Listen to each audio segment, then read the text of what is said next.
الرحمن الرحيم الحمد لله والصلاة والسلام على رسول الله وآله وصحبه ومن اهتدى بهداه أما بعد. So we mentioned two conditions that are needed out of 7 for the transaction to be valid.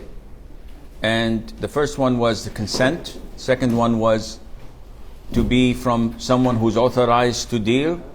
And the third condition is that what is being sold has to be 1, permissible, 2, has benefit in it, and 3, without a necessity.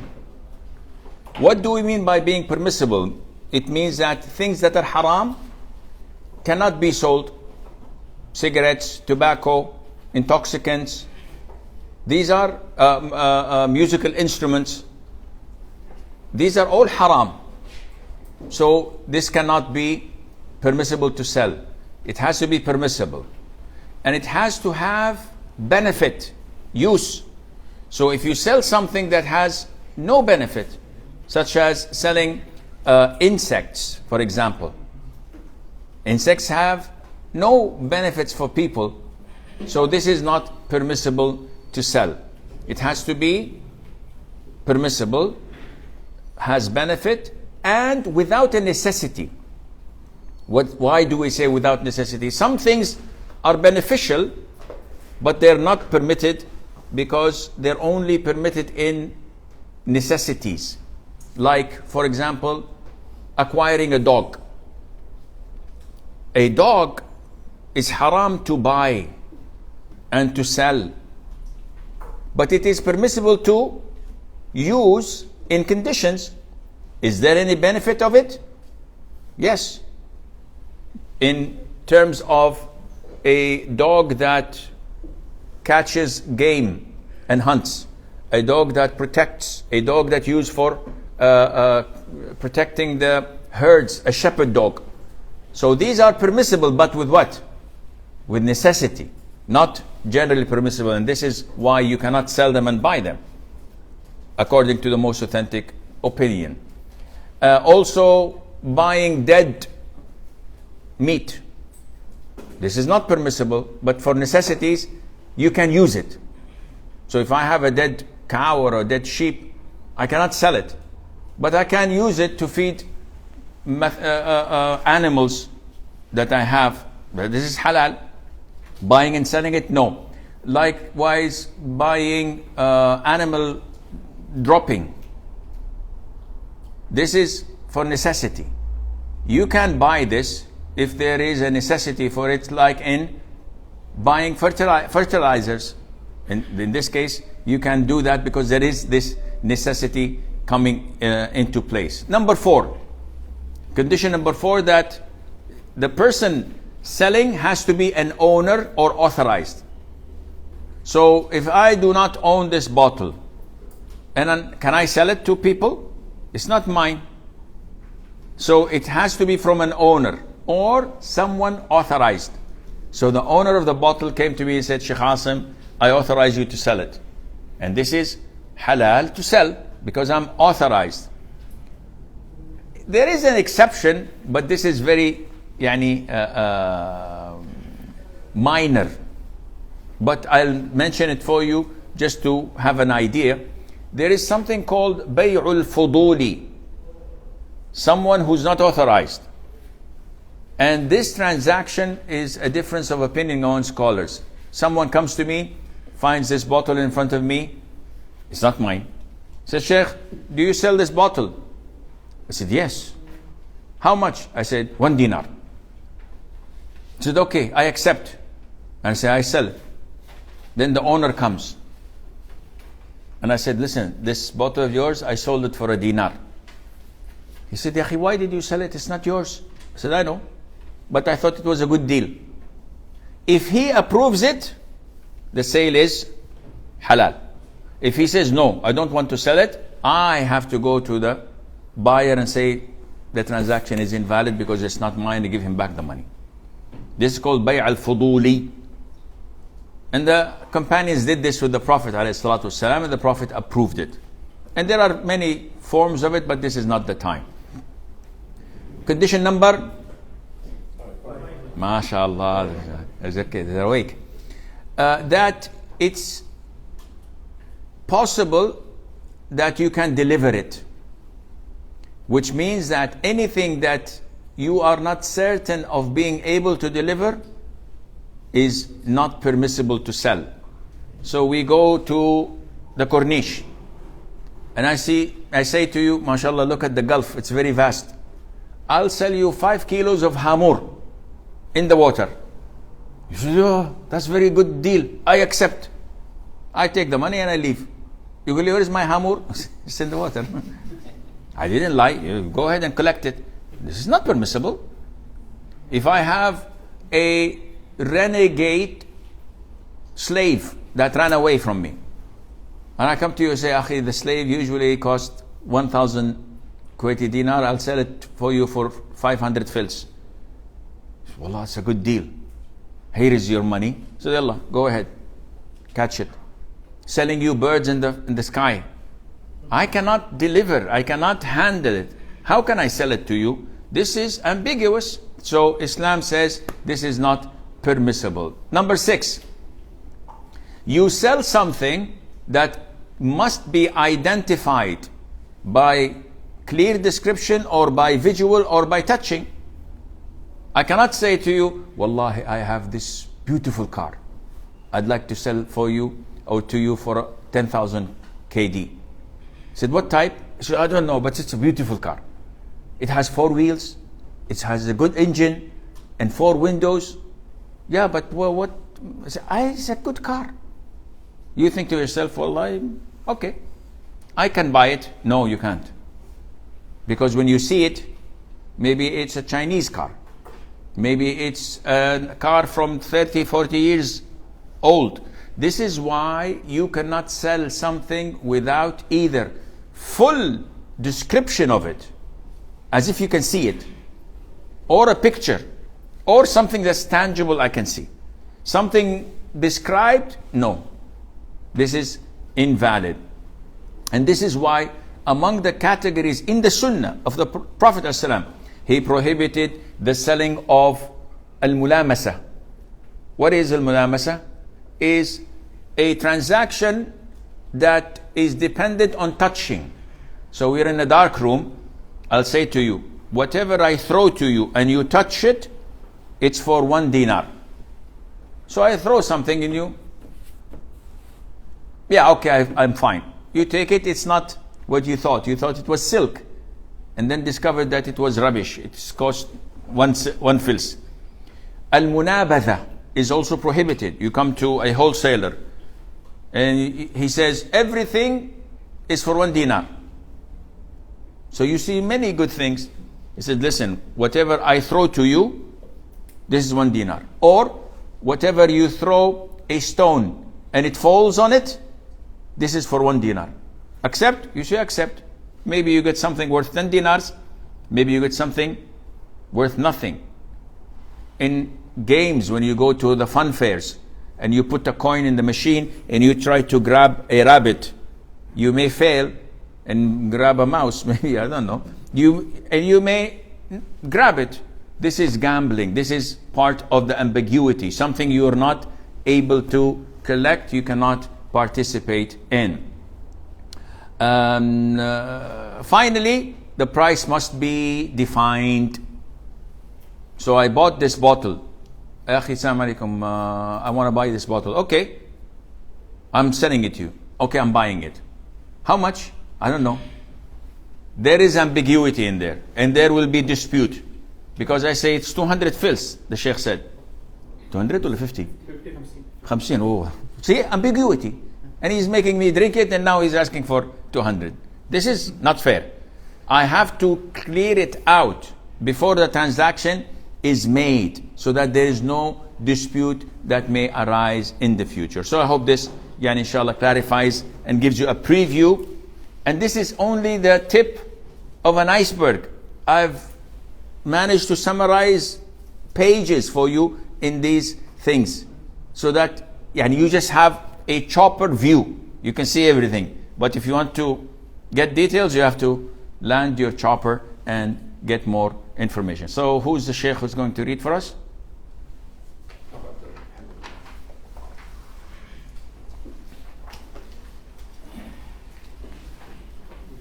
Kitab al-Buyur. Muhammad, you mention the page, please. The first page number 463 of the book. Okay, page. So I have to relay what he says because he doesn't have a microphone. In the video there will not be enough sound. So page 463, chapter 34, which is Kitab al-Buyu', book of sales or bargains. Yes? كتاب البيوع باب ما جاء في قول الله تعالى فإذا قضيت الصلاة فانتشروا في الأرض وابتغوا إلى آخر آية.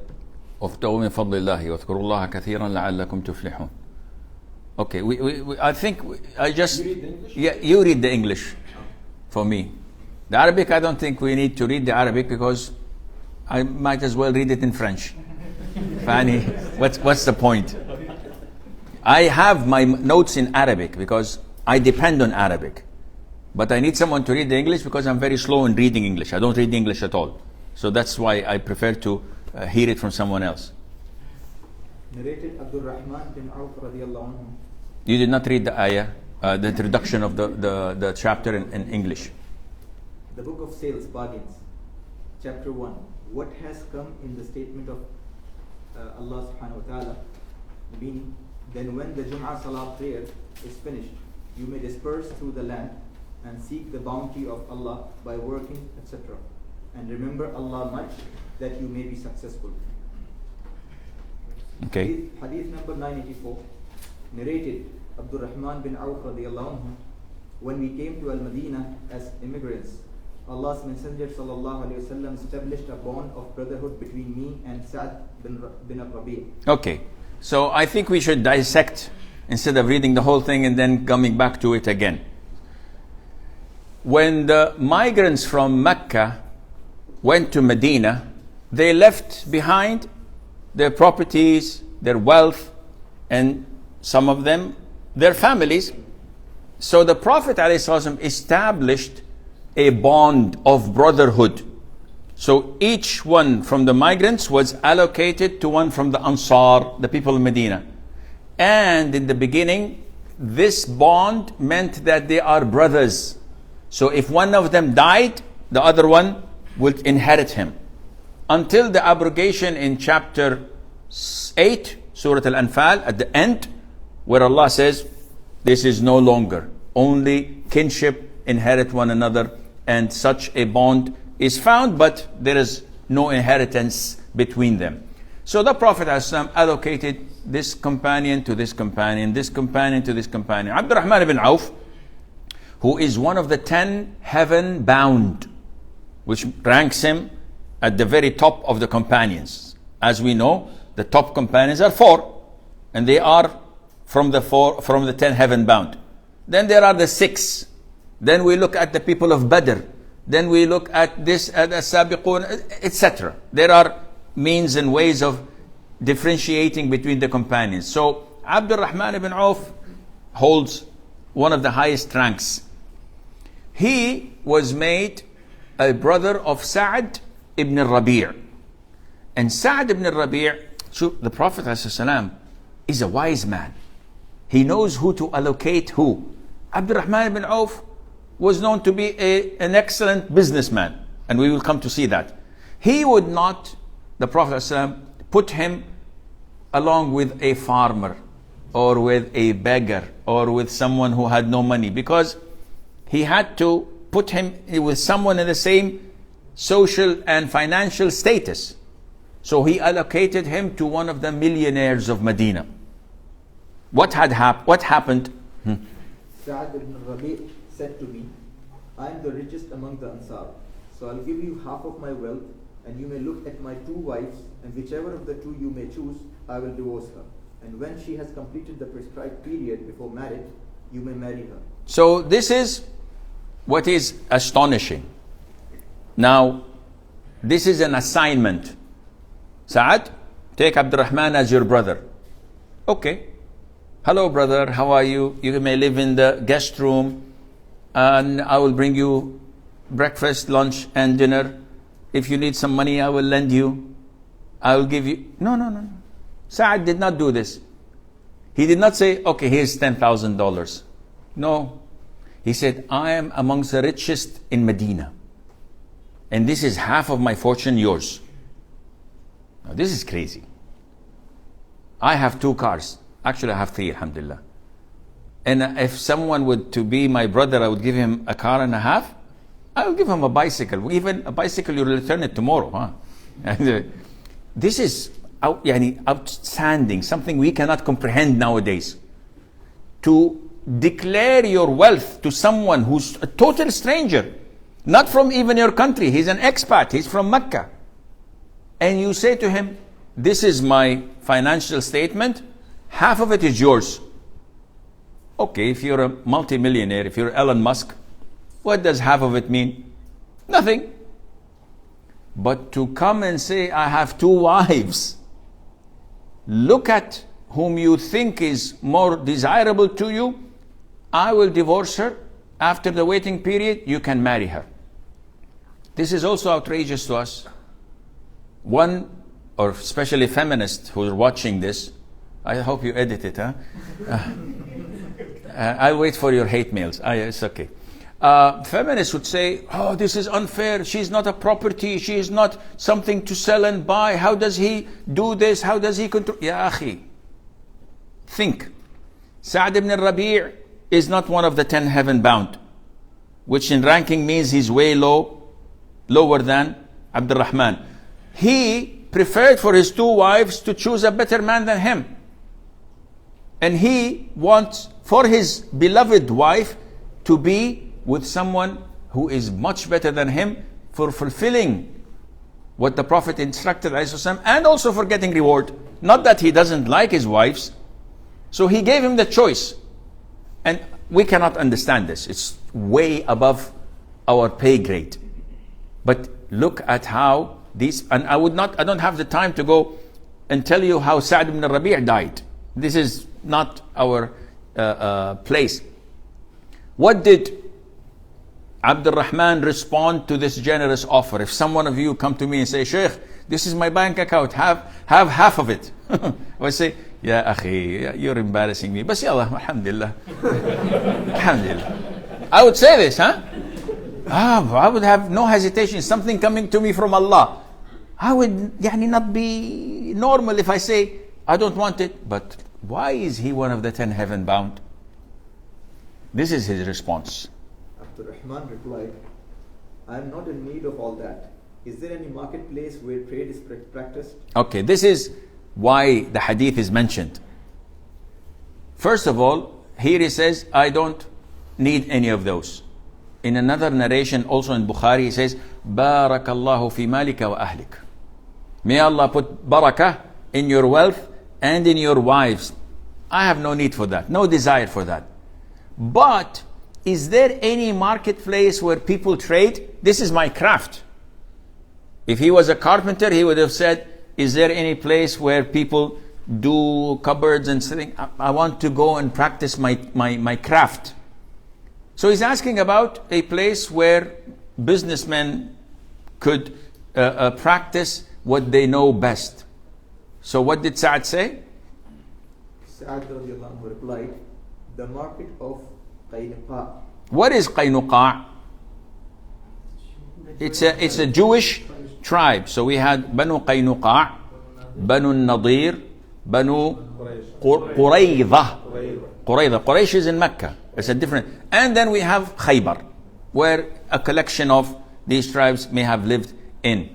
So this shows you that the minorities usually have a very good financial status anywhere in the world. So when you have a minority community, they collaborate together, they start to help one another, and they rise to be an influential financial power. This is how the Jews have been dominating the markets forever. This is how they work. Of course, in addition to their ability to consume haram, which is a hindrance to us Muslims.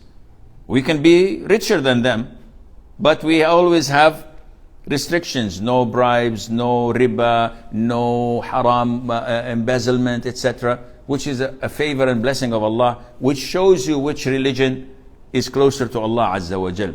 So he directed him to the market of the Jews. Abdurrahman went to that market the following day and brought some dried buttermilk, yogurt, and ghee. And then he continued going there regularly. So he brought these raw materials, yogurt, dried yogurt, white substance that they can travel and eat from it. It's not very delicious, is it? أقط شوي فيه مرارة وفيه حموضة. It's a little bit sour, but it gives you energy and it's dry. You can travel with it. And ghee. And these things are hot items to sell. In Corona, all places went down and lost businesses except restaurants. Deliveries, everybody needs to eat. MashaAllah, in Kuwait, everybody eats. Whenever I go to a restaurant, it's fully packed. Guys, don't you have any forms of entertainment other than eating? So, but alhamdulillah. So he went with this little amount and started to trade. Few days later, Abdurrahman came having traces of yellow scent on his body. This yellow scent is saffron. And this is usually worn when you are a little bit rich or got married. It's a trace of prosperity in a form. So he came to the Prophet ﷺ with this traces on him. Allah's Messenger ﷺ asked him whether he had got married. He replied in the affirmative. The Prophet ﷺ said, "Whom have you married?" He replied, "A woman from the Ansar." Then the Prophet ﷺ asked, "How much did you pay her?" He replied, I gave her a gold piece equal in weight to a date stone, or a date stone of gold. The Prophet ﷺ said, "Give a walima, wedding, even if with one sheep." Okay, so this chapter deals with the ayah. Now remember, why is Sahih al-Bukhari so important in our lives? Number one, because the vast majority of scholars and ummah of the Islam, they agree that this is the most authentic book after the Quran. So whomever comes to try and discredit Sahih al-Bukhari, you know that he has signs of hypocrisy. Because if I want to undermine Islam, what should I do? Speak about XYZ? No.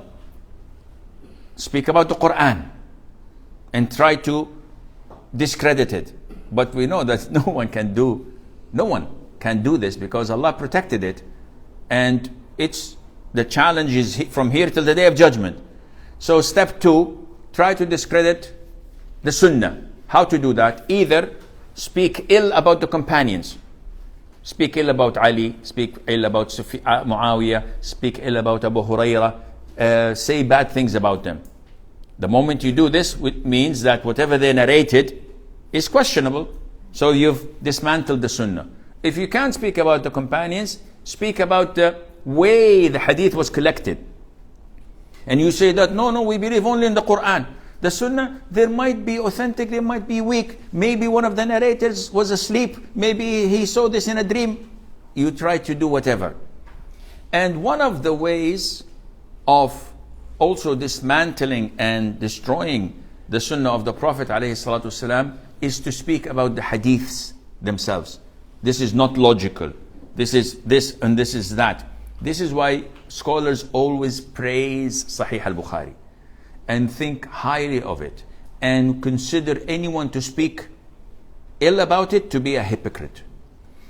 Where does the power of al-Bukhari in the Sahih lie? Scholars say in the headlines, in the titles of the chapters. They say that his fiqh is in it. And we will come to see this. So he started with an ayah. فَإِذَا قُضِيَتِ الصَّلَاةُ فَانْتَشِرُوا فِي الْأَرْضِ وَابْتَغُوا مِنْ فَضْلِ اللَّهِ. This ayah talks about what? Salatul Jumu'ah.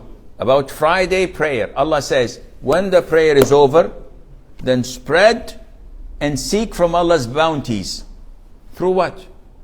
Through trade, through work. The vast majority of us go eat and sleep. The Muslims on a Friday, they used to go to the souk after the Friday prayer and do some transactions. And this is why one of the companions is named Iraq ibn Malik. May Allah be pleased with him. If he prayed Jumu'ah, he would stand at the door of the masjid and says, "Oh Allah, I've responded to your call," meaning the Friday prayer. "And I prayed your prayer. And now I'm spreading on the earth, seeking your bounty. So please provide for me and give me provision as you've promised." And he would go and seek rizq from Allah Azza wa Jal. So this is why the Bukhari only used this as a title for this first chapter. A verse of the Quran indicating that it is permissible to trade specifically after a time of prohibition. What do we mean by a time of prohibition? The time before. Before the Jumu'ah, after the call of Adhan, which precedes the Imam saying, "Assalamu alaikum wa rahmatullahi wa barakatuh," and the Imam gives the Adhan. Here, it's a time of prohibition. Any transaction that happens is void. Okay, Shaykh, but I bought this bottle after the Adhan. It's void. Return it back, collect your money. Afterwards, repent to Allah, then you can buy it again. And a lot of the Muslims don't know this. So this is why Imam al-Bukhari brought this title for this chapter, brought this hadith to indicate that dealing and buying and selling like Abdurrahman did is a legitimate thing. Because anyone would say, "Ya akhi, where is the dalil of selling and buying is permissible?" You bring him the ayah, it makes you or asks you to go, and you bring him the hadith, he is the one who asked where the market is and went and sold and bought, and the Prophet approved his action, alayhi as-salatu was-salam. Okay. Chapter 2. Legal and illegal things are clearly defined, and in between them are some doubtful, unclear things.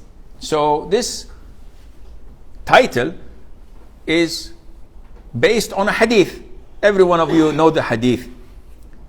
And this hadith is an important concept of Islam, to the extent that Imam Ahmad, Imam al-Shafi'i, and other great Imams of Islam said Islam revolves around 3, and some say 4 hadiths. We will mention the 3 which they agree upon. Hadith number 1, إِنَّمَا الْأَعْمَالُ بِالنِّيَّاتِ. Deeds are judged by intention. This is one of the hadiths that all rulings of Islam revolve around. Hadith number 2, مَنْ أَحْدَثَ فِي أَمْرِنَا مَا لَيْسَ مِنْهُ فَهُوَ رَدٌّ. Whoever innovates in our religion what's not part of it, it is rejected. This is hadith of Aisha. The first one is hadith of Umar. Third one is hadith of Nu'man ibn Bashir ibn Sa'd, may Allah be pleased with him and with his father. الحلال بين والحرام بين وبينهما أمور مشتبهات. So this is the third hadith. It has many different narrations, and this is one of them. Yes, sir. Hadith number 985, narrated and Nu'man ibn Bashir radiyallahu anhu, the Prophet sallallahu alaihi wasallam said, "Both legal and illegal things are obvious, and in between them are unclear, doubtful matters." Okay, both the translator sometime makes mistakes, and they translate according to what they think. Al-halalu bayyin wal-haramu bayyin. Is it legal and illegal? There are so many legal things that are haram in our religion. So this is not an Islamic terminology, legal and illegal. You should say permissible things are obvious and clear, and prohibited things are obvious and clear. This is the right terminology, and this is why we always reiterate, learn Arabic. If you don't know Arabic, you cannot become a true, full-fledged student of knowledge. Your knowledge would be superficial, like the cream over a cappuccino. It's superficial. You need to know Arabic. Why? Once 15 years ago, I was doing something for kalima in Dubai. It's there is kalima and there is a manar, I think, or something like that. 2 da'wah centers. And I was doing for them a course on preparation of the funeral. From before the man dies, we kill him. Of course, he died naturally, but and how we wash him, shroud him, in the salat al-janazah, everything. While I was doing my preparation, I came across a hadith. So in order to translate the hadith, it's best for me to go to Islam Q&A and look for the hadith in Arabic and go for the translation. I don't need to reinvent the wheel. One of the hadiths, I found an article written by an American imam of a masjid. And the article was good, the site was good. So I read the article, and the man was translating the hadith. 7 other than those martyred in the battlefield, are considered martyrs. So the one who dies in a collapsed building, the one who dies by drowning, the one who dies by stabbing. By stabbing. So I said, oops, stabbing. I'm an Arab, I've never heard this. So I went and he gave it a couple of seconds, said, Shaykh, why do you translate this? Stab in Arabic is ta'n. Someone who's stabbed is mat'oon, which is the hadith. But mat'oon also means the person who dies through the plague. Min at-ta'oon. So the guy was reading it, so stabbed, okay, stabbed. So imagine if I read this translation, I'm a student of knowledge, and I'm in New York, and a brother comes to me, give me a wallet, I'm gonna kill you. Said, he has a knife. He said, Alhamdulillah, this is shahada. Come on, make it quick, here please. What are you doing? He said, mat'oon. I'll be one of the martyrs. No, stupid. Give him the wallet and go in peace. This was referring to the plague. So the translation counts. You have to know, is it a valid and trustworthy or not? Otherwise, you'll bring catastrophe to yourself. So, this is an incentive, an encouragement. You are in an Arab country. Living here for 10, 20 years and don't speak Arabic, I know the challenges, because every time you speak to me as a native, I'll reply to you in English. I want to practice my English. So you find it easy, so you're speaking English. No. Insist on speaking Arabic. I will speak to you in Arabic. But when you always speak in English, you will never ever learn Arabic. So put it in your mind that every time I speak, I have to do it in Arabic. Fusha, colloquial, no problem. But do not use English. And inshallah, within 6 months, I guarantee you that you will read the Quran, read the Hadith without any problem. Because you're in Arabia. Benefit from this instead of, I'm too lazy. No, do it. Akhi, I'm doing Spanish. Now, I'm 61. I'm doing Spanish on my free time, which is very little. I've been doing it for a year and a half. I studied French for 2.5 years in college.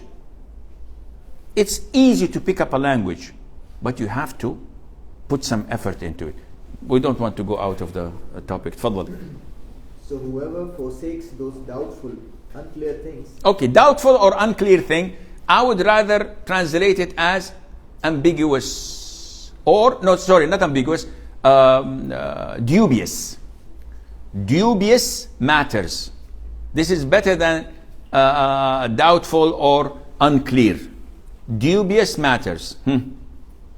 Lest he may commit a sin, will definitely avoid what is clearly prohibited, and whoever indulges in these unclear, dubious matters bravely is likely to commit what is clearly prohibited.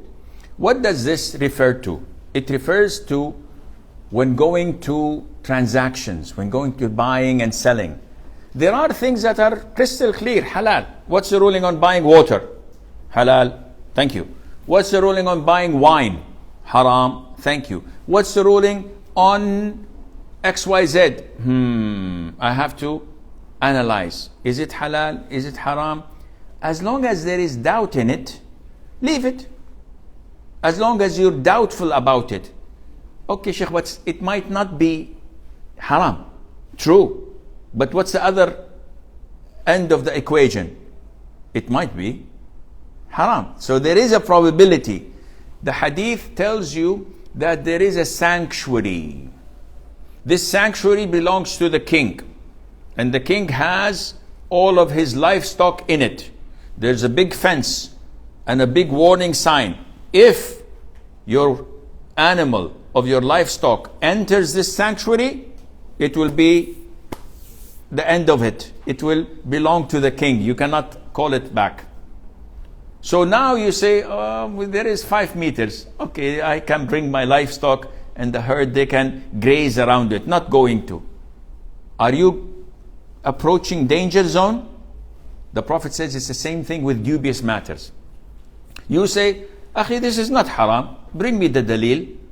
Akhi, it's not everything 1 + 1 = 2. There are other indications, indicators, there are other signs that makes it haram. Said, no. I want something that comes and says smoking pot, smoking marijuana is haram. Do you have this?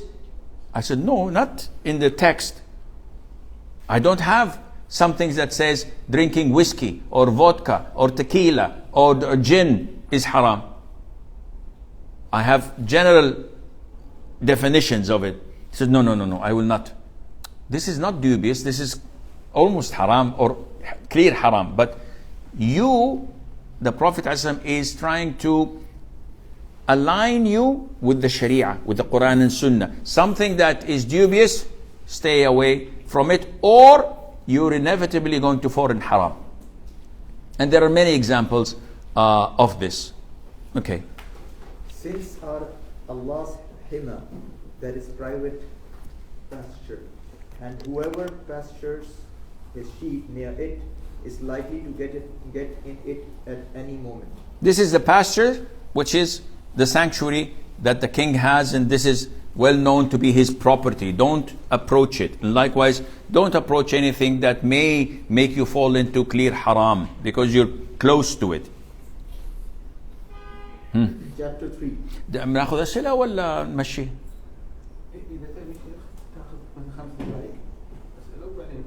طيب. Okay. Only in what was related, in what we studied. Don't ask me what's the ruling on fasting the 29th of Sha'ban. This is not related. Only in what we've studied. Do you have any questions? Or we should move on? Yes, sir.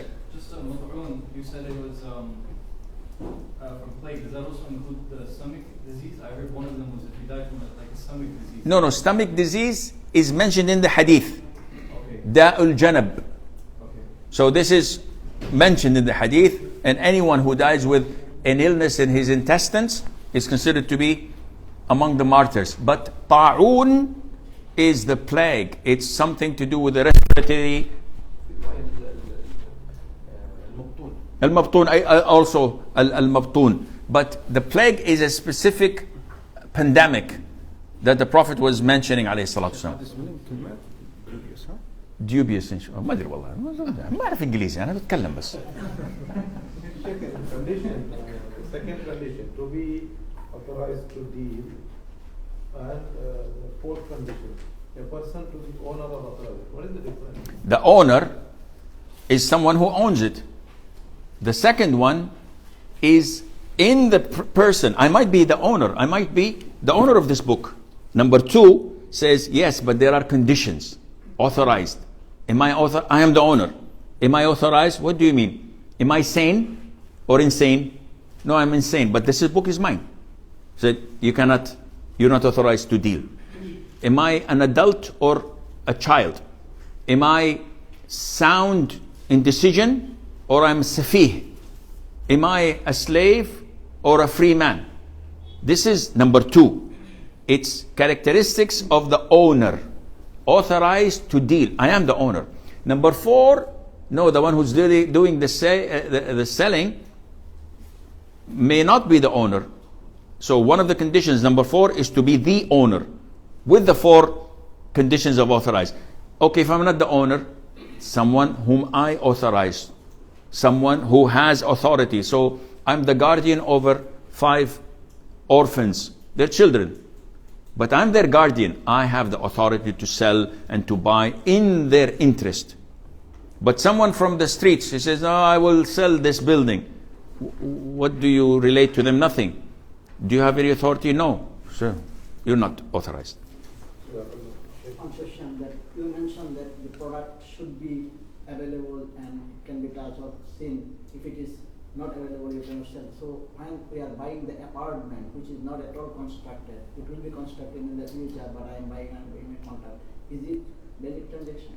This is called in fiqh al-istisna', to manufacture something according to my description and demand. So I say to you, I need 100,000 paper cups. He says, okay, khalas, bismillah. So wait. You have to describe it. The material has to be this. The diameter has to be this from the bottom to the top. The color has to be this. I give you an order and you say, okay, this will cost you so much. My profit is so much. Or I'll give you a lump sum. This is permissible. This is istisna. What we're talking about when we said that it has to be possible, any ability to deliver it, is when you sell something that is not possible to deliver. So if I say to you, okay, I will sell you the Brooklyn Bridge, how am I going to deliver it to you? Or I say to you, I'll sell you a space shuttle, and I don't have the means of manufacturing, or I sell you something on the moon. I'll give you 4 by 4 kilometers on the moon, and so your name, and we will make it, inshallah, a great place to migrate to. So, wow, jazakallah khair. And I give you, and they were doing this in America, by the way. And they were selling it, pieces of land, and you go authenticate the deeds. And this is un-Islamic. Yes, sir. You said that whatever you're selling has to have a value. Correct. Let's say there are things which have perceived value. For example, in Dubai, they're selling number plates. So, and for exorbitant prices. So, is this allowed? No, this is not allowed. This is something that has no benefit. This is extravagance. This is selling something that has no value, which is a license plate A1.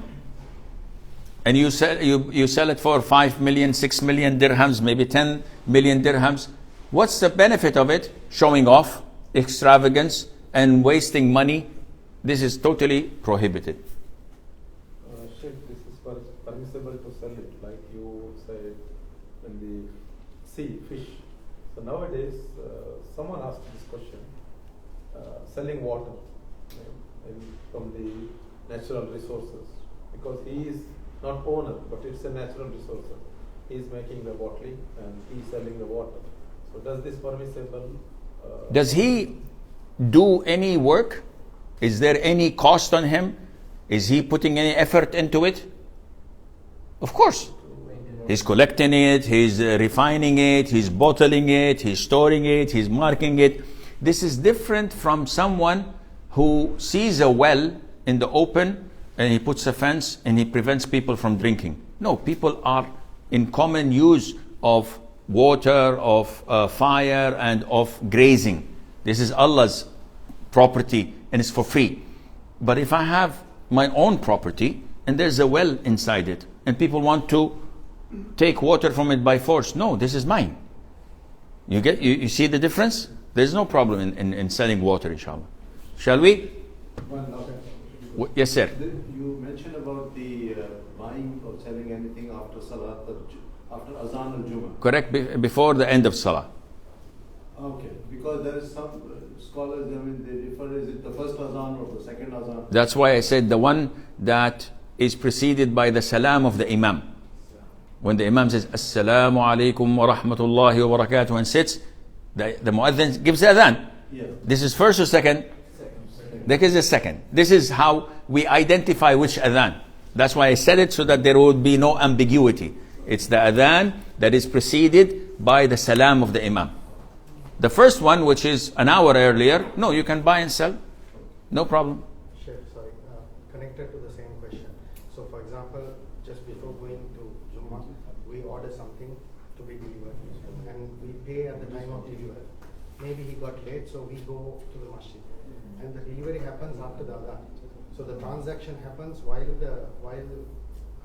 within this. Transaction happened earlier. Yeah, but it's only a call. It happened earlier. Whether he delivers it after the adhan is made, you're in the masjid. Yeah. So your sister, someone who's not obliged to pray in the masjid would do the transaction. He's haram in doing it, but most likely he's Hindu or someone, delivery, he's not praying on time. So there's no problem that conducting the transaction, I sell, I buy, after the adhan is haram. You did it before. The delivery is included, but you're not there to receive it. You're in the masjid. So there's no liability on you, inshallah. Akeed? طيب. This place is to be renovated. You're the client. I'll be doing the renovation for you. So you asked me what will be the cost. So we'll take an example, 100 kg. I quoted you 100 kg, but it costed me only 20 kg. So the 80 kg or the profit margin that I was going to put was still 50 kg. But I earned more how much? 50 kg extra. Is that haram? This is something to be dissected. Now, I have approached you because you're a construction agent. So I want you to do a task for me. This task includes buying raw material, includes hiring labor, and the execution of the work. This is a package deal.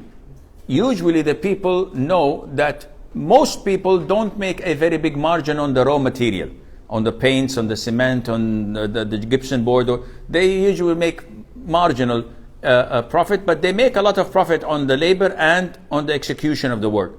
If I'm okay with that, and there's no ambiguity in the contract, and you sign it, if you make 50% profit or 100% profit, there is no margin of it. There's no cheating in it. Okay, it's not cheating. Yes.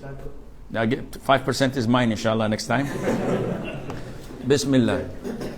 Chapter number 3. Explanation of doubtful things. So now, after the Imam Bukhari mentioned the hadith of permissible and prohibited among them or between me is dubious things, he wanted to give an example of what is dubious things that you should avoid. Hadith number 986. Narrated Aisha radiallahu ta'ala anha. Utbah bin Abu Waqqas took a firm promise from his brother Sa'ad bin Abi Waqqas to take the son of the slave girl of Zama'a into his custody, as he was his, that is Utbah's son. In the year of the conquest of Makkah, Sa'ad bin Abi Waqqas took him and said that he was his brother's son, and his brother took a promise from him to that effect. Okay, let us wait here because now we're confused. We don't know what's happening. Utbah ibn Abi Waqqas. Who do you think he's the brother of? Sa'ad ibn Abi Waqqas. Sa'ad ibn Abi Waqqas is one of the top 10 heaven bound. So Utbah is no more living. He died. He said and gave an advice to his brother Sa'ad. Oh Sa'ad, when I die, this child is my son. Which child? The child of a concubine of a woman slave. She's a woman slave. She's a concubine. Who does she belong to? She belongs to Zam'a. Who's Zam'a? Zam'a happens to be the father of the mother of the believers, the second wife of the Prophet ﷺ. Her name is Sauda. Maybe most of you would say, never heard of her. Yeah, this is the second wife. After Khadija died, the Prophet married two. One elderly woman his age, Sauda bin Zam'a, and one young woman who did not reach the age of puberty, but the marriage was not consummated, and she was Mother Aisha radiallahu anha. So what happened was that this Utbah happened to have fornicated with that concubine, and she got pregnant. So he told his brother, after I died, by the way, this is my child, so take him and give him my name. The child grew up after a few years, and at the time of the conquest of Mecca, when was the conquest of Mecca in Hijri? On the 8th year. Two men came with the boy, and the first one, Sa'ad, who's carrying the advice and the recommendation of his brother Utbah. The other one is Abd ibn Zam'a, the brother of Sauda, who says, no, this boy is my brother because his father is my father and his mother is a concubine who sleeps on my father's bed. So what's the logical thing? Sa'ad said, no. He is my brother's son, because my brother told me that he fornicated with that woman. So they came to the Prophet ﷺ saying, Abd bin Zam'a got up and said, he is my brother and the son of my father's slave girl, and was born on my father's bed. Then they both went to the Prophet ﷺ. Sa'ad said,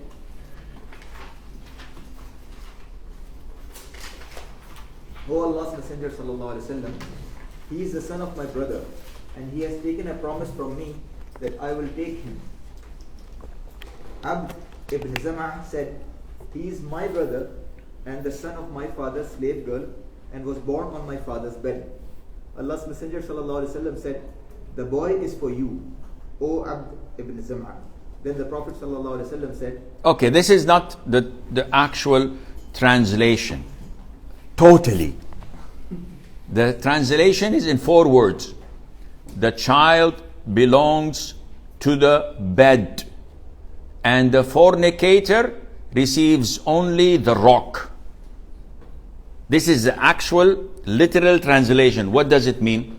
It means that regardless of what you claim, does the woman have a husband or a master? Meaning, does she have a bed? Then whatever she brings or gives birth to belongs to the bed. Who's the owner of the bed? Wallah, she's not married, and she's a free woman. This is out of wedlock, khalas. But no, she's married. Who's her husband? XYZ. The child belongs to XYZ. But XYZ is impotent. He cannot have children. He's over 90 years old. He's paralyzed for 6 years. Who is the father of the child? XYZ. Yeah, Shaykh, this is the Islamic ruling. Now we go to XYZ. Do you challenge? He said, no, I'm happy. I'm good. Bring 6 of them. They're all my children. Khalas, he's happy with that. We judge by what we see. We have rules. So the child was born to a husband. The husband is the father, unless the father denies it, says, no, it's not mine. If he wants, he goes to stage 2, escalates by li'an. Li'an is to curse. He's not mine, he's not mine, he's not mine, he's not mine. May Allah's anger be upon me if he's mine. And okay, then we have to go to the woman. She says, Wallahi, he's his, he's his, he's his, he's his. And the 5th time, Wallahi, he's his, and may Allah's wrath be upon me if I'm lying. What to do? Khalas. This is the Islamic Sharia law. Okay, Shaykh, we have DNA. Doesn't work. Shaykh, DNA proves everything. No. This is Islam, Habibi. DNA is circumstantial evidence. Might you be used to support, but not to indict or incriminate. It's how many people in America were thrown in jail for 30 years because of DNA, and after 30 years said, oops, we made a mistake. You made me lose 30 years. Who knows the DNA analysis and to take the DNA? Only a handful of people on earth. So it's something dependent on your judgment. Not everybody can see this. This is why, and this is not our topic, by the way. So the translation is wrong. The Prophet said, Al-waladu lil-firash. The newborn belongs to the owner of the bed. And the fornicator receives only the rock, meaning he has no value, nothing. He doesn't have anything to get hold to and to show to people. Nothing. Rock. Khalas. Okay. No, we didn't finish. ثم قال لسودة, and he said to the Prophet ﷺ told his wife Sauda bint Zam'a to screen herself from that boy, as he noticed a similarity between the boy and Utbah. So the boy did not see her till he died. Nah, this is dubious. The ruling is clear. The boy belongs to whom? To Zam'a, his father. So Abd, who's claiming that this is my father's child, you take him, he's yours. The fornicator, Utbah, his brother Sa'ad said, you have no right in this boy, he doesn't belong to you. But when the Prophet saw that there is a resemblance between the child and Utbah, there is a resemblance in physical features, now this became what? Dubious matters. Ruling, we have to rule it like the Sharia said. The boy is yours. But because of the resemblance, the Prophet ordered his wife, ﷺ, Sauda, who happens to share the same name with that boy. They have the same father. But because of the dubious issue, because of his resemblance to Utbah, I said, you have to wear the hijab. You have to cover. And she did not see him till she died.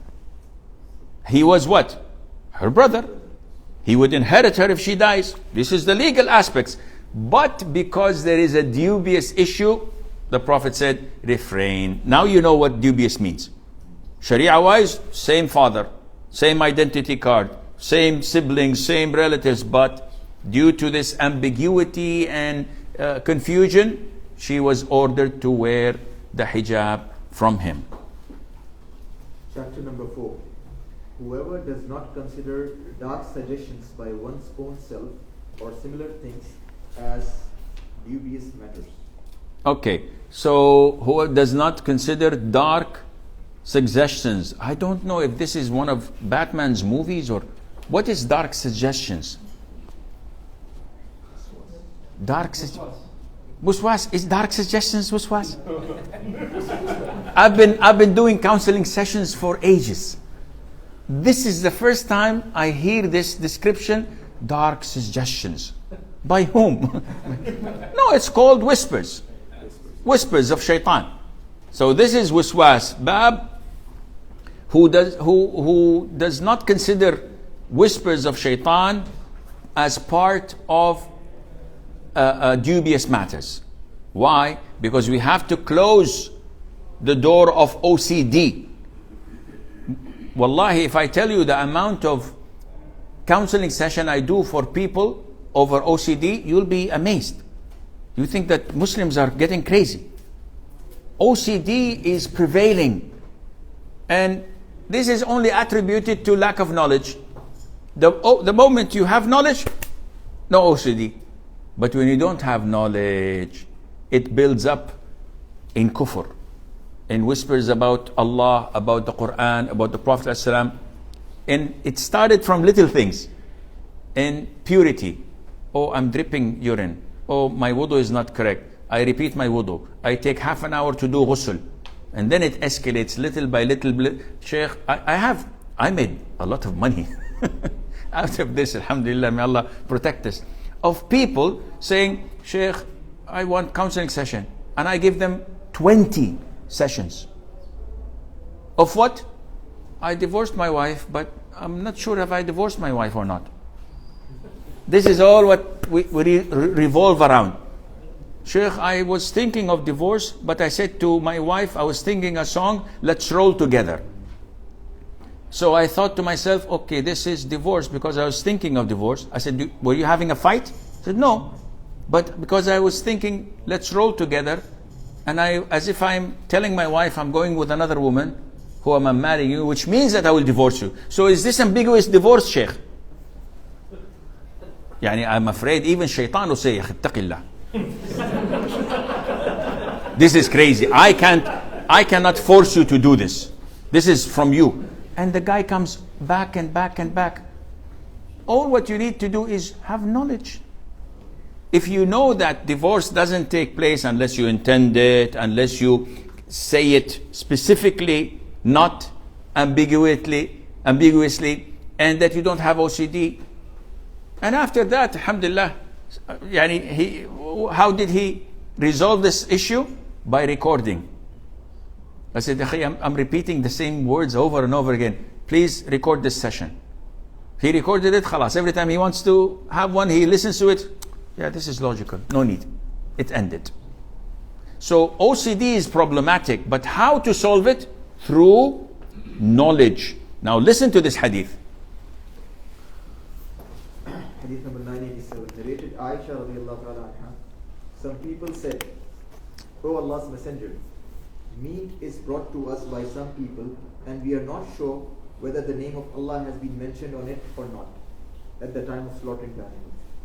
Allah's Messenger sallallahu alaihi wasallam said to them, mention the name of Allah and eat it. Now this is problematic to most of the Muslims. Akhi, this halal or not halal? The meat is halal or not halal? Ya akhi, it's halal. What is the dalil? Come on. What do you mean by the dalil? No, you have to prove to me that it is halal. So what? Bring you video recording of its being slaughtered? It's halal. The hadith is not so open that people go to Russia who are atheists or communists, or go to India who are Hindus and just say Bismillah and eat. No, you have to know the background. The background is the hadith, the full hadith. O Prophet of Allah, we have people recently accepted Islam. And this is very important. It's not Chinese. If I go to China and they serve me meat and I say Bismillah and I eat it, no, this is not halal. Why? Because we as Muslims can only eat the slaughtering of... I made this statement once in Twitter and they banned me for 4 months. They say, you promote slaughtering the Jews and the Christians. The question was crystal clear. What's the ruling on eating in America from McDonald's and Burger King? I said, the slaughtering of the Jews and the Christians is halal. Which means that even if you are as good in English as I am, you make mistakes when you speak to people not knowing their background. Any Muslim would have understood it. The question is clear. The answer is anticipated. They think that read the question. Don't be stupid. Read the question. Is it about eating the meat? Said, no, you said slaughtering. You have to delete it. I said, no, I'm not going to delete it. For 4 months, they suspended my account. I appealed. I sent to them quotations from the Quran. They sent back to me. You have to delete it. At the end of the day, I said, delete it. So every time I speak about this, I always bring this issue so that it remains in the back of our minds. We are under the microscope. We're Muslims. Whenever you speak, everything is being scrutinized. Never say something that may incriminate you or be misunderstood. Always be clear. So the slaughtering by a Jew, Christian, or a Muslim butcher of an animal makes the animal halal for me. Any other denominations is haram. A Buddhist, a Hindu, a atheist, someone who doesn't believe in the existence of Allah, if they slaughter and say Bismillah, Wallahu Akbar, La ilaha illallah, it's still haram. because only these three men we are allowed to eat from their slaughtering. So the hadith says these people just recently accepted Islam. They're not knowledgeable about the rulings. We don't know when they slaughtered, did they say Bismillah or not? This is the ambiguity in it. So the Prophet said, do not consider this to be dubious. What are the clear instructions? Are they Muslims? Yes. In this case, whatever they slaughter, when you get it, you say Bismillah, and this would make it halal.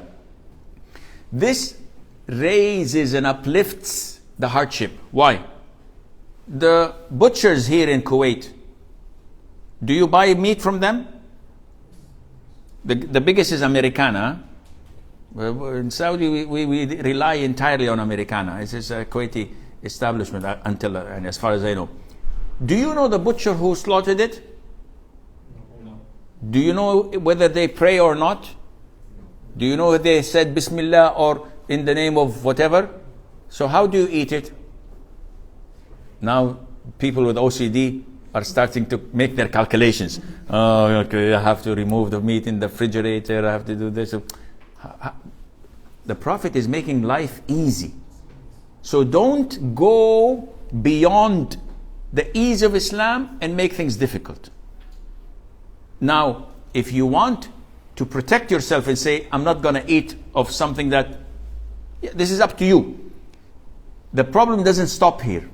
The problem is when you do this, 5-6 months, you start to look down at people. Oh, Shaykh Asim eats from McDonald's or Burger King, as far as we know. How does he know it's halal? How do you know that it's haram? It's a Muslim country. It doesn't serve alcohol. And the default is all the meat is halal. Ya akhi, in the Sahih, the Prophet ﷺ was invited by a Jew woman. And he answered the invitation with his companions. She put a lot of poison in the shoulder. The Prophet went and ate. Oh, Prophet of Allah, wait. She's Jew. And the income of the Jew, as mentioned in the Quran, is from riba and from haram. You should ask her, did you buy it from halal means or haram? No, he didn't ask. Okay, Prophet of Allah, she's a Jew. You don't know if this is fallen from a mountain or was killed by suffocation or slaughtered. You should ask. No, she's from the people of the book. Allah mentioned in chapter 6, Surah Al-Ma'idah, 5, Surah Al-Ma'idah, that their slaughtering is halal for us. Their meat that they slaughter is halal for us. So we can eat. So the Prophet acted accordingly. He did not ask. So do you know more than the Prophet? No. So why make life difficult? Now, if you don't feel good about it, don't eat. When you go to Canada or America, don't eat.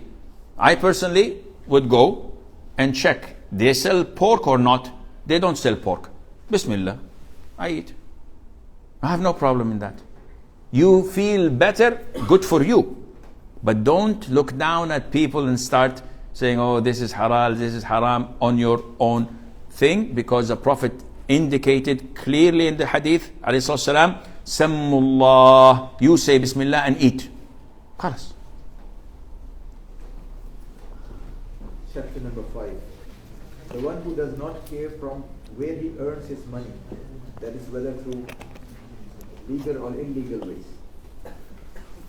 Narrated Abu Hurairah radiallahu anhu, the Prophet sallallahu alaihi wasallam said, a time will come upon the people when one will not care how one gains one's money, legally or illegally. Of course, we change it legally into from permissible ways or from prohibited ways. Are we in such an era? Yes. Big time. And the biggest problem is among the Muslims. Why? Because they always play tricks and allow shaitan to play tricks by misinterpreting things. He's a brother with long beard, I'm a brother with long beard. And we find out that we have problems, disputes. What caused all of these problems and disputes? Misinterpretation. I say that I can take this money from our partnership because I'm entitled to it. I did this, I did that. And he says, I'm entitled to travel first class, though Allah said, from the money of the, and everyone starts to make misinterpretation. Allah's given her Jannah. Misinterpretation and conflict happens. I was involved in a lot of these conflict solving between brothers, and you will be shocked. Imams of masjid doing things that are clearly haram, but they are convincing themselves that it is totally halal, and they go to bed every night, sleep like a baby. But when you come to them and open their eyes and show them where the haram is, they realize it. Without knowledge, without being objective and sincere to Allah, you will always think that I have the right to steal from my company. Why? We have people who are bearded or pray in the first row, they steal from the company, they embezzle the wealth of the company. Why? They didn't give me overtime for 6 years. They told me in the contract that will give me this and that, and they didn't. So I'm entitled to do this, do that. He gives justifications for himself. So the Prophet is warning us, alayhi salatu wasalam, beware not to be the opponent, the prosecutor, the judge, and the executioner at the same time. Will you ever be at wrong? Because I have everything in my hands. When we see disputes between a man and his wife, usually the man is the oppressor. He's the one who's oppressing because he has the power of divorce. He has the power of not giving her money or not letting her travel. So he's the judge, he's the opponent, he's a prosecutor, and he's the executioner at the same time.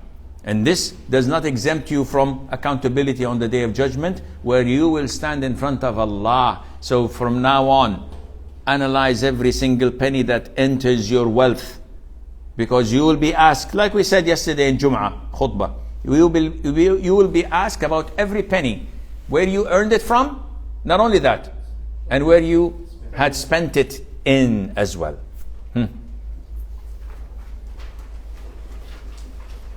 Chapter number 6, Trade of Cloth. Narrated Zayd bin Arqam and Al-Bara bin Azib radiyallahu anhu, who were traders in the lifetime of Allah's Messenger sallallahu alaihi wasallam. We asked Allah's Messenger sallallahu alaihi wasallam about money exchange. He replied, if it is from hand to hand, there is no harm in it. Otherwise, it is not permissible. Of course, otherwise is not the correct translation. The Arabic word is وَإِنْ كَانَ نِسَاء فَلَا يَصْلُحْ. Nisa can mean women. But they're not asking about exchanging women. It's not an orgy. They're asking about transactions, money. So Nisa means to delay in time of payment. Another word of it is Nasi'ah. So now in order to explain this, we have to explain what riba is. So bear in mind, maybe this is the last hadith, because we have to a little bit give you a vivid explanation about what riba is. Riba is, in Arabic, increase. So whatever increases called yarbu, yazid, ziyada. This is linguistically. But the definition in Sharia, the legislative definition is the increase over certain items. And what are these items? Listen carefully. The Prophet named ﷺ 6 items. What are these items? Gold in exchange of gold. Silver in exchange of silver. Draw the line here, because these two categories have a special ruling of them. Then he went to say dates through dates. شو اسمه البر no, not grain, wheat. Buy wheat. Barley by barley, which is sha'ir, and salt by salt. These are 6 categories. The Prophet said, as-salam, hand in hand, being immediate. And if these categories differ, you can sell as whatever you want or however you wish. So we have 2 categories, gold and silver, that are classified alone. And we, yarhamukumullah, and we have 4 items that are classified in their own category, which are dates, wheat, barley, and salt. The types of riba are 2. Riba and nasi'ah. Allah says in the Quran in chapter 9, إِنَّمَا النَّسِيءُ زِيَادَةٌ فِي الْكُفْرِ. What is nasi' in this ayah in Surah At-Tawbah?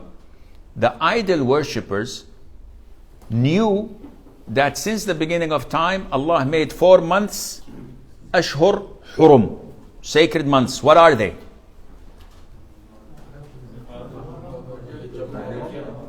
Correct. I need someone to specifically say it to me. Raise your hand, say I'm sure, and if not, I'll give you 100 KD. Dhul Qa'dah, Dhul Hijjah, Muharram, and Rajab. These are the 4 sacred months. The Arabs knew that we should not initiate fighting, we should not invade one another, though they're idol worshippers. Sometimes they got squeezed at time and said, Ya Allah, we are in Muharram.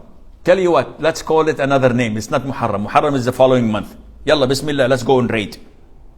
So they delay months from their actual timing of the calendar so that they would change the ruling of Allah. And Allah considered that to be increase in kufr. Until the Prophet ﷺ was sent to them, and the whole year revolved to be exactly as was hundreds of years ago, like Allah has stated. So what is riba and nasi'ah? Riba and nasi'ah is when I give you a loan, 100 KD, and you say, I promise you to return it after 1 month. After 1 month I come and I say, give me my 100 KD, or I'll give you 2 more months for 110. So the increase in the KD, which is the same item, was done in exchange of what? Of time delay. This is called nasi'ah. There is something else called riba al-fadl. Al-fadl is when you favor something over something. So there is an increase. And this happens, for example, if I have dates, good quality dates, and you have bad quality dates. So you come to me and say, Shaykh Asim, this is 10 kg of bad dates in exchange of 2 kg of good dates of yours. I said, okay, Bismillah, hand to hand. Halal or haram? Haram.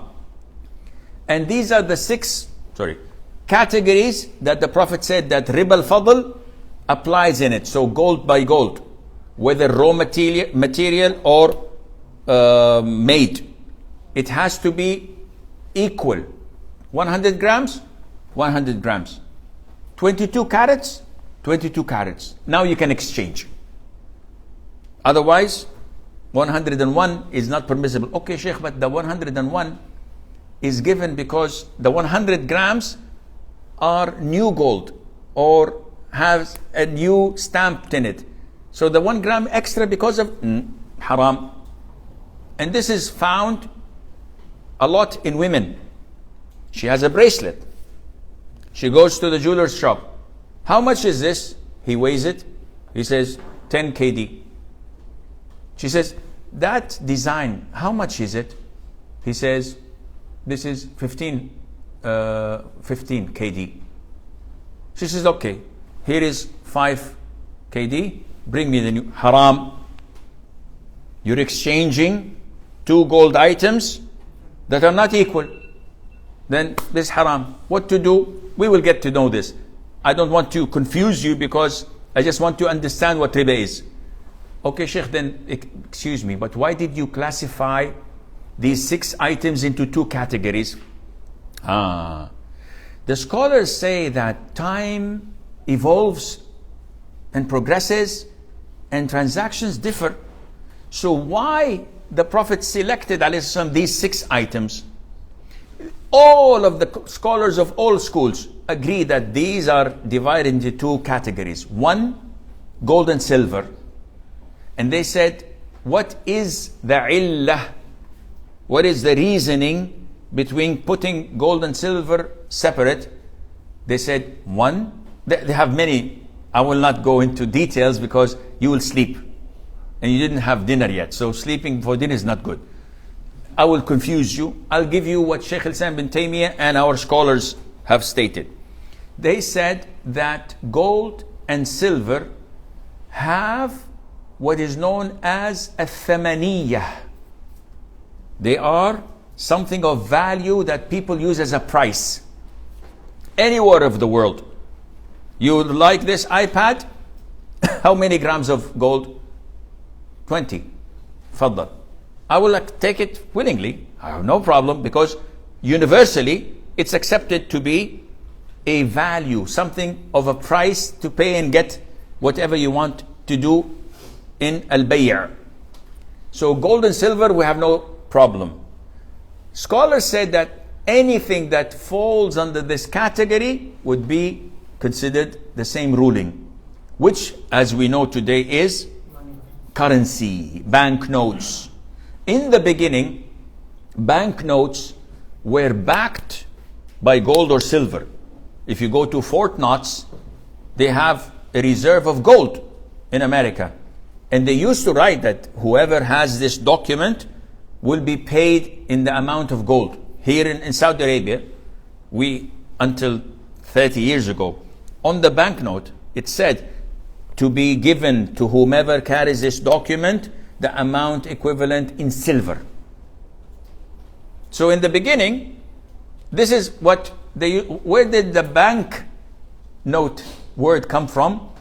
Some say that this originated in Italy, where the bancto or whatever they call is the bench, the desk. And people who had money, they used to go to merchants for safekeeping. So the merchants, usually Jews, when you know what happened to the merchant of Venice, you don't. So they come to them with a bunch of gold. The merchant writes for safekeeping, this is the amount of so-and-so, the value of so-and-so in gold. And everybody considered them to be the banks because they had this banquet or whatever. And this was done by the Prophet ﷺ, by the way, in Mecca. They trusted him with their wealth, so they used to give it to him. This is why he kept and left Ali, may Allah be pleased with him, so that after he migrated, Ali would return these money to their people. After a few years, the money that I have with this merchant, I'm too lazy to go and collect it, the gold, and buy things. So I go to one of the brothers, Akhi, look at this document, the bank note that guarantees that the merchant has this gold for me. And I started to circulate it. And he used to buy meat with it, and the butcher would buy. So they started circulating, and the merchant became Barclays Bank, became Chase Manhattan Bank, and this is how. Few years later, which is few years earlier, countries thought of, this is lucrative. People are considering dollar to have value. Yalla, let's print $5 billion. Okay, what about the backing of it in gold? Oh, who cares? So now this is a different ball game altogether. We will not go into it. So gold, silver, and banknotes, they all share the issue of thamaniyah, that has a value and a price, which means that I cannot exchange one another unless it is hand by hand. Gold by gold, it has to be hand by hand, it has to be identical. 100 grams, 100 grams. So what's the use of it? No use. Why would I give you 100 grams and take 100 grams if it's the same thing, identical in carat and weight? So the Prophet said this to prevent it. Now, exchanging others, gold to silver, can it be same weight? Of course not. 10 grams of gold equals 1.5 kilograms of silver maybe. So there is no similarity. It's permissible to exchange with a condition that it is simultaneous, give and take. And this is called in Arabic sarf, exchange. It's like money exchange. It has to be hand to hand, simultaneous. So if I go to you and I say, Akhi, I have this 100 grams of gold, I'd like it in dollars. You said, okay, inshallah, come after 2 hours. Halal? No, it has to be simultaneous. You go and exchange Kuwaiti dinars to euros. I'm traveling to Europe tomorrow. He says, okay, come in the afternoon. I come in the afternoon, but I will not give you the money now, because the transaction can't be done except simultaneously. A lot of people say, okay, here is 5,000 Kuwaiti dinar, I'll come in the afternoon, collect it. Haram. This is part one. Category, that is value and price. Part two, scholars started saying, why the Prophet specifically mentioned dates, wheat, barley, and salt. So scholars gave so many interpretations and ideas. Some said dates because they're sweet, so anything that is sweet falls under it. Barley and wheat is something that is baked and stored. You can store barley and wheat for ages. It will not rot. Salt is for anything that is used as spices. So curry and other things, it's all under. Scholars looked into it and said, okay, the reason is two things. It's consumed and it's weighed either by size, liters, or by weight, which is in kilograms or pounds. And others added a third condition, which is it has the ability to be stored. So corn, wheat, barley, raisins are all considered to be riba items. But when we come to watermelons, can we have watermelon riba? Meaning I give you 2 watermelons, you give me 1 big one. Halal, haram? No problem, because it doesn't fall under the description. Oranges, apples, bananas, lettuce, vegetables, it's all kosher. I cannot store it. Most of these items are not weighed. They're sold by items, etc. This means that iron is okay. So I have 1 ton of good iron and you have 3 tons of scrap. And I deal in scrap. I'll take this. Bismillah, bismillah. No problem. Whether it's simultaneous on the spot or here is 1 pure good quality ton of iron, I'll take your scrap a week later. No problem. Because it does not fall under these 2 categories. Did I bore you to death or I managed to make it clear, inshallah? Okay.